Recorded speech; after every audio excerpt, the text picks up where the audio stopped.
God made human vision both unique and amazing. The human eye and brain are adept at recognizing objects even when they are not fully visible or oriented at different angles than usual. For example, by seeing just a silhouette of a cat, a small child can identify what animal it is. Making out the faintest trace of a street lamp in the fog, our eyes instantly relay to our brains the identity of that object. And seeing a bird in flight, with wings on the upstroke or downstroke, does not confuse us. We can clearly recognize its shape as a bird. On average, the time that it takes for this process of perception and recognition is within 70 milliseconds, or about half the time of an eye blink. The human visual system of eyes to brain is extraordinarily complex. In addition to acting as a camera, the visual system must also recall, sort through, and interpret data, and then relay that data back to the eye for recognition and possibly the adrenal glands for fight or flight. The coordination between the eyes, brains, muscles, and other organisms show clear evidence of design, and God takes credit for creation and function of the eyes and brain. Isn't it interesting that although we often think of our eyes as what we see with, we really see with our brains? Poor eyesight is problematic not only because it affects the eye, but because it also confuses the brain. Nearsightedness, also called myopia, is on the rise among young people worldwide. People with myopia can see close-up objects clearly, like the words on a page, but their distance vision is blurry, and correction with glasses or contact lenses is likely to be needed in order for them to participate in activities like seeing a presentation screen, going for a bike ride, driving, or recognizing faces down the block. Without corrective lenses, a person with nearsighted vision might clearly discern what is right in front of them, but will struggle to make sense of the bigger picture. The growing incidence of myopia is likely related to changes in children's behavior, especially how little time they spend outdoors. They often stare at screens indoors instead of enjoying activities illuminated by daylight. Gone are the days when most children played outside between the end of the school day and supper time, and the devastating lockdowns of the pandemic may be making matters worse. So if you're going to take anything from the first couple of minutes of this lesson, take this. Sometimes people need corrective lenses in order to see the world clearly. And also, tell your kids to come up for air and go outside once in a while. It's delightful. But as interesting as the science of created biology is, and as important as the social health implications of the pandemic lockdowns are, today I'd like to draw our attention to a different phenomenon, one that has to do with training our spiritual eyes to stay healthy. See, there are plenty of us who are walking around life trying to do good service, love our families, be an honorable employee, a responsible citizen and loyal follower of God. But like the wave of myopia-afflicted children, we are guilty of mostly looking at light, rather than spending a lot of time in it. The Bible is replete with examples of people who at one time or another in their faith journey seem to have it locked into overdrive, and then at other moments just can't seem to get it together. That this record is preserved for us in the Scriptures should offer us the relief of assurance that the Lord's grace and love are quick to hold us up when we are weak and unstable. It also comforts us that as long as we maintain our effort to pursue Jesus with a righteous heart and desire, then some wrong turns are to be expected along the way, and he will always shepherd us back to the path if we ask and obey. I want to look briefly at 3 such accounts this morning. We'll glean what we can from them for the here and now through our shared experience. Around 875 BC, King Ben Haddad of Syria laid siege to the city of Gotham in Samaria of northern Israel, because Elisha the prophet was living there. Nearly 100 years before now, after the death of King Solomon, the nation of Israel split into 2 parts, the southern kingdom of Judah, which had some good kings, and mostly bad, and the northern kingdom of Israel, where we find ourselves now, which had basically all evil kings. The surrounding nations, including Syria, have had an on-again, off-again relationship with each of these nations whenever it was politically expedient. Even Ben-Hadad has a history of agreements and broken agreements with each of these nations. We're coming off of a period of relative peace, where once again Ben-Hadad has decided to make an enemy out of Israel. His method for doing this is to send raiding parties across the border into Israel, but they were proving ineffective. Let's look at 2 Kings chapter 6, verse 8, to learn why. Once, when the king of Syria was warring against Israel, he took counsel with his servants, saying, "At such and such a place will be my camp." But the man of God sent word to the king of Israel, saying, "Beware that you do not pass this place, for the Syrians are going down there." And the king of Israel sent to the place about which the man of God had told him, and thus he used to warn him, so that he saved himself there more than once or twice. And the mind of the king of Syria was greatly troubled because of this thing. And he called his servants and said to them, "Will you not show me who of us is for the king of Israel?" And one of the servants said, "None, my lord, O king. But Elisha the prophet who is in Israel tells the king of Israel the words that you speak in your bedroom." And he said, "Go and see where he is, that I might send and seize him." It was told to him, "Behold, he is in Dothan." And so he sent there horses and chariots and a great army, and they came by night and surrounded the city. Now let's just stop for a second and ask ourselves, how can you frustrate a king and win every war? Well, of course, it's get close to God. Because if the Lord is revealing to Elisha the very words that the king utters in his bedroom, of course Elisha is going to know that a great multitude of soldiers is coming to surround his city. And, of course, the Lord is able to take care of that, or give Elisha the way out. We can take confidence in that. But I think we find ourselves in this next spot. Check out the next verse. When the servant of the man of God rose early the next morning and went out, behold, an army with the horses and chariots was all around the city. And the servant said, "Alas, my master, what shall we do?" Don't we find ourselves there? Who's your Ben-Hadad right now? What's attacking you? What fears do you perceive? What has you surrounded, threatening to choke out the life? When we find ourselves in this situation, it is so important that we remember the truth of who is in charge and who is in power.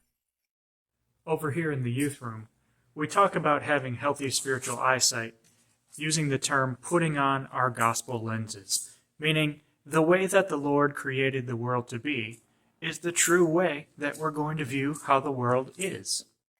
Now, Elisha has a lot of practice with this. And in order to understand why, we need to reverse backwards in time once more. Let's head back to 1 Kings, where we can read a story about his mentor, the prophet Elijah.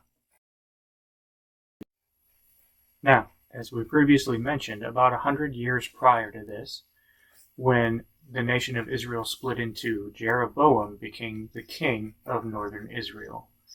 And 7 kings happen after him before we get to Ahab.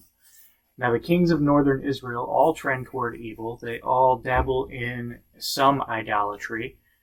Many stick their foot right into Baal worship, which is the main conflict between Elijah and King Ahab. King Ahab becomes sort of the Bible's measuring stick for how evil a king is. It will go on many times to talk about other kings being either doing evil in the sight of the Lord like his father Ahab had done, or it will say that he did worse than Ahab. And so Elijah really represents a faithful believer operating in times that are very intolerant and very idolatrous to the one true God. And not only that, he is particularly an enemy of the king's wife Jezebel, which sets up a lot of issues for him. And we find in Elijah then the prototype of a prophet who is ready to stand up in hard times, deliver difficult messages, and even do battle for the Lord on behalf of the people. And so even in the New Testament, when we get our description of the rugged John the Baptist out in the desert, he is referred to as one that is like Elijah. And many believe that because Elijah was taken into heaven rather than dying, that Elijah will become one of the prophets who comes back at the end times to witness in the book of Revelation. So Elijah is a pretty important guy, and he has a very interesting story along the way. Let's recap a second before we get to the spot that I want to focus in on.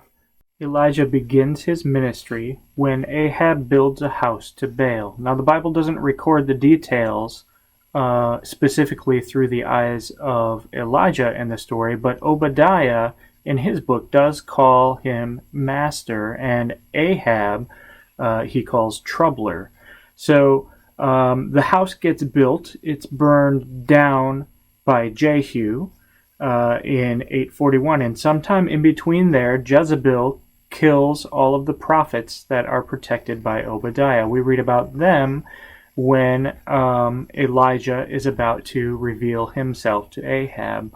Elijah predicts a 3.5-year drought. The Bible says that he is to deliver this message. He goes and he hides out by the Kerith River, which means chiseled out place. And God protects him and gives him water and feeds him by ravens there. When that food and that water run out because it continues to become scarce because of the drought, he sends Elijah to live with the widow of Zepharah in Sidon. And there Elijah performs the miracles of the unending flour and oil and raises the widow's son from the dead. It is that son that we believe is the servant that is present during the altercation between the 850 prophets of Baal and Elijah up on Mount Carmel. The story that we are going to focus in on today happens at the tail end of that incident. So the altercation has already happened. The challenge was issued. The false prophets cried out to Baal for water. They cut themselves. They did all of their rituals, and nothing happened.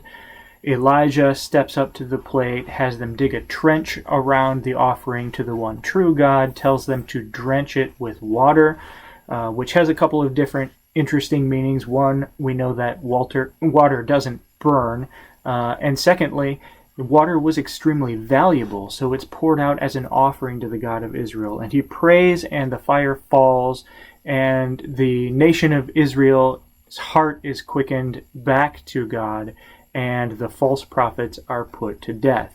Now, at this scene of absolute excitement and chaos, of immense sort of relieved kind of renewing of vigor in Israel's relationship with the one true God, as well as the absolute sadness of death and the missing of God, Elijah does something interesting. He sends Ahab to go eat and drink while he returns to the site of the sacrifice and prays. Let's take a look at this section of Scripture because it teaches us something very, very interesting about our spiritual eyesight. 1 Kings 18, verse 41 tells us, Elijah said to Ahab, "Go up and eat and drink, for there is a sound of the rushing of rain." Elijah already can hear the fulfillment of the promise of God has become the case in the spiritual realm before it has become true in the physical realm.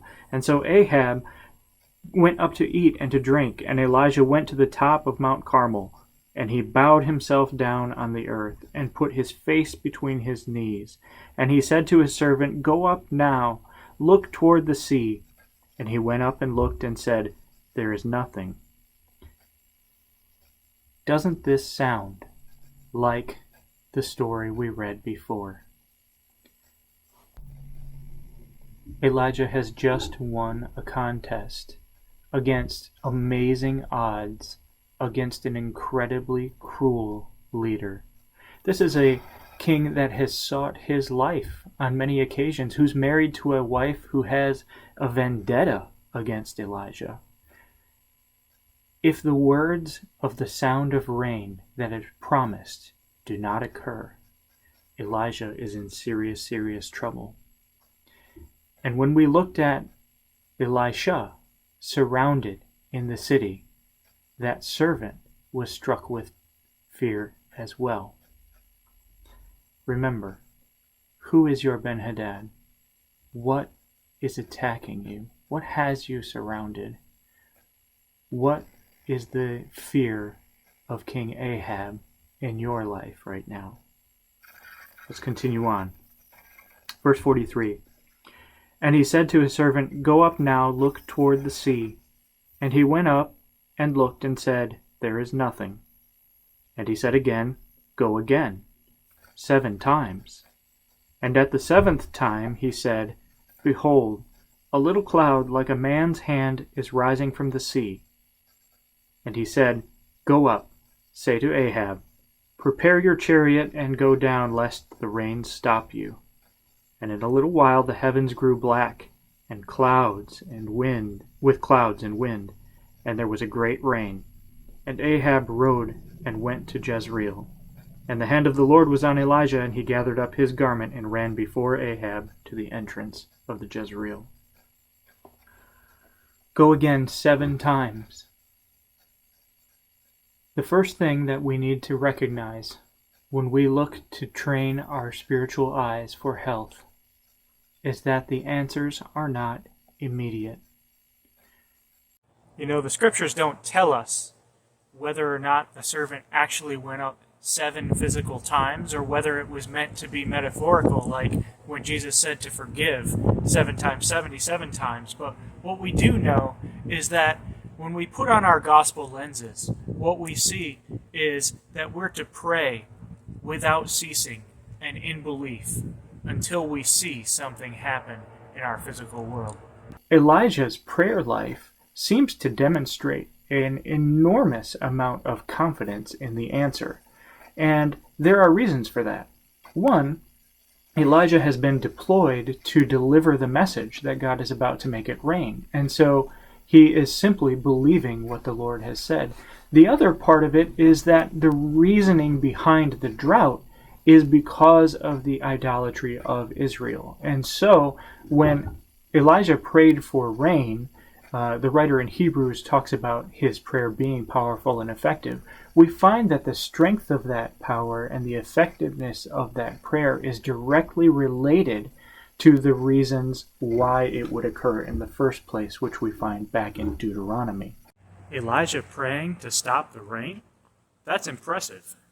But you know, it's really not all that amazing when we look through our gospel lenses and we see, with our healthy spiritual eyes, that Elijah was actually just enacting the consequence that God said would already happen in Deuteronomy. If Elijah shows us anything, he primarily illustrates faith, which comes from careful study of the Word, and it's a faith that is active. Now Elijah listened and he followed God's commands while he waited on God, and that is certainly something that we should do. He also stood up for what was right while he waited on God, and he kept on praying while he waited on God. So Elijah goes on to continue to have some ministry. That ministry looks very different from the public challenge that he just experienced on Mount Carmel. The story of Elijah continues on. It tells us that he outran the chariot, and then he falls to rest by a broom tree, and then he goes and hides in a cave. And people can surmise that Elijah may, after such a climactic event, just been completely worn down. Others from the psychologist side of things have talked about maybe Elijah was dealing with some depression. it really doesn't matter. The point is he's hiding out in the cave, thinking that he is alone and feeling spent, and the voice of God comes to find him. And it requires, again, that prayerful discernment to determine, is it in the fire, is it in the quake, is it in the whirlwind? But instead, it's the voice of God in the still small voice, the whisper that appears. And that whisper tells him to go anoint a king, and it tells him to go and find his protege, Elijah. So let's go back to the story we started with in 2 Kings and see how his protege is doing. As you'll recall, in verse 15 of chapter 6, we found that the servant woke up and the city was surrounded, and he was afraid, saying, "Alas, my master, what shall we do?" And Elisha responds in this way. He says to his servant, "Do not be afraid, for those who are with us are more than those who are with them." Then Elisha prayed, it says in verse 17. He said, "O Lord, please open his eyes that he may see." And so the Lord opened the eyes of the young man, and he saw, behold, the mountain was full of horses and chariots of fire all around Elisha. And when the Syrians came down against him, Elisha continued. He prayed to the Lord and said, "Please strike this people with blindness." And so he struck them with blindness in accordance with the prayer of Elisha. And so where Elijah represented a faithful obedience that led him into prayer, informed by his previous study and seeking of the Word of God, we find Elisha in the middle of the same kind of situation. He is on his knees praying.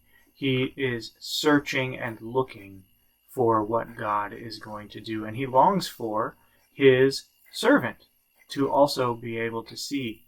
And that asks the question of us when we talk about our spiritual eyesight.